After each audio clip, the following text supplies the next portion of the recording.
If you're like most Americans, you've had the dreaded thought of, will I have enough money to last until my next payday? Will I be able to pay my bills, my debts, put food on the table for my kids? Well, that may sound a little drastic. However, more than likely you faced some type of financial problems or instability at some point. Sadly, this is all far too common for many Americans, according to the report from the Pew Charitable Trust website. In 2015 states 8 in 10 Americans have debt, with mortgage being their primary liability. The website also states Americans feel conflicted about debt, while nearly 7 in 10 said debt is a necessity, even though they prefer not to have it, interestingly enough. So, as far as my experience with money is concerned, me and my wife got married young. We had kids young while I was working a minimum wage job. We were both in school. She was pregnant. We had some hard times. This motivated us to where we were like, we can't live like this forever. So that's what strongly recommended, what motivated us to get out of the hole that we were in and live more maturely with our money. Even though debt to many people can seem like quite the norm, it doesn't have to be. We can learn about money and return to living the best and happiest lives as we can. Today I will share information about how the benefits of saving money can go a long way. I will discuss how people are conditioned to spend rather than save their money, and I will also suggest some strategies for how people can save their money and also grow it. To help understand finances and its importance, first we must discuss saving money and how it can go a long way in our lives. Who better to ask for financial advice than financial guru Dave Ramsey himself? From his website, DaveRamsey.com, from where they sit, folks don't always understand the why behind budgeting on paper, on purpose, every month. He goes on to say that there are key benefits, and he mentions each one. The first benefit he states is the obvious one. It's the financial benefit. He states going on a zero-based budget lifestyle, not spending more than you make, and assigning every dollar a name is very imperative for budgeting. The second benefit is the spiritual benefit. He compares it to a magnifying glass for a character. What I say is money often can show one's true colors, whether good or bad.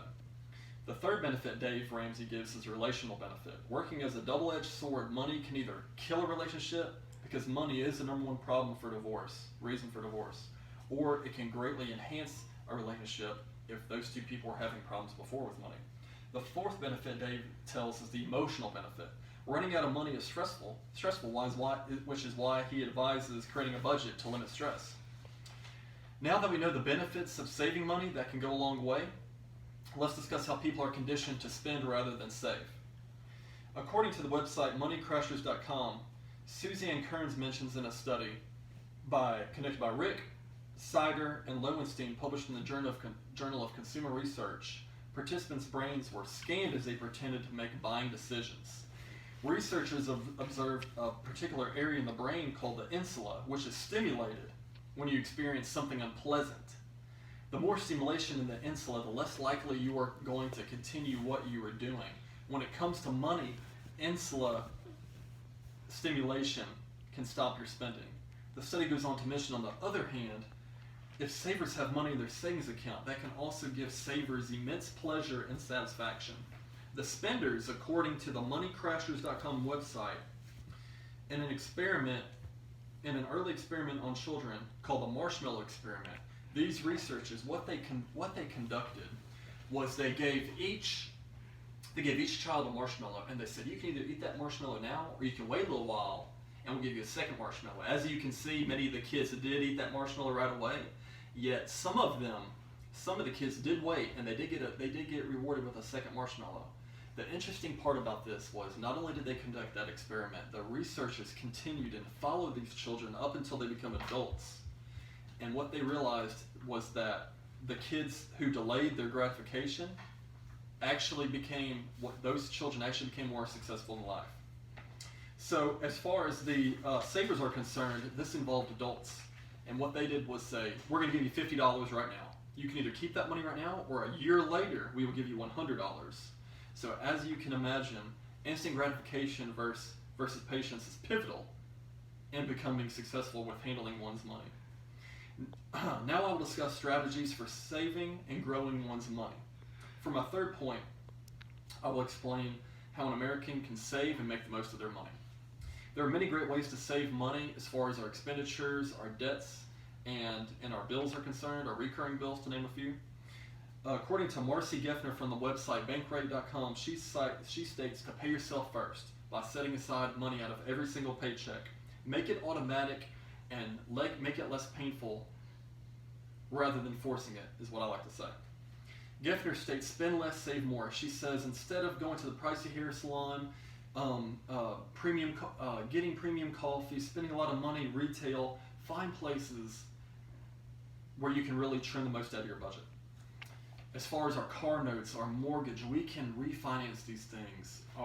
We can trim our cell phone budget. Do we really need all those minutes? Can we go to a lower cost carrier?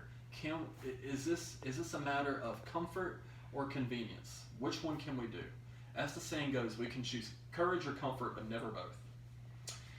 Making the most of our money and making it a lifestyle.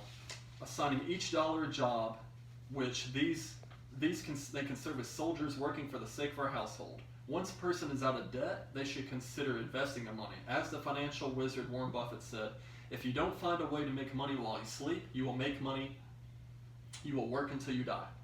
Tackling this journey known as finances can be daunting, but the benefits are enormous. The aspects of saving money and knowing how to handle one's money is imperative.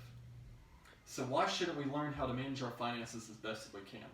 Being patient and not impulsive is a great first step to handling money when it comes to needs versus wants. If we can incorporate the principles discussed today, then that will be a great foundation going forward with our money. When it comes down to it, we can either use money in a way that benefits us, or we can let it control us by letting ourselves get behind the proverbial 8-ball and linger in debt. We must first have a desire to educate ourselves about how to handle our finances, because there are many factors riding on this, and it has much more to do than money.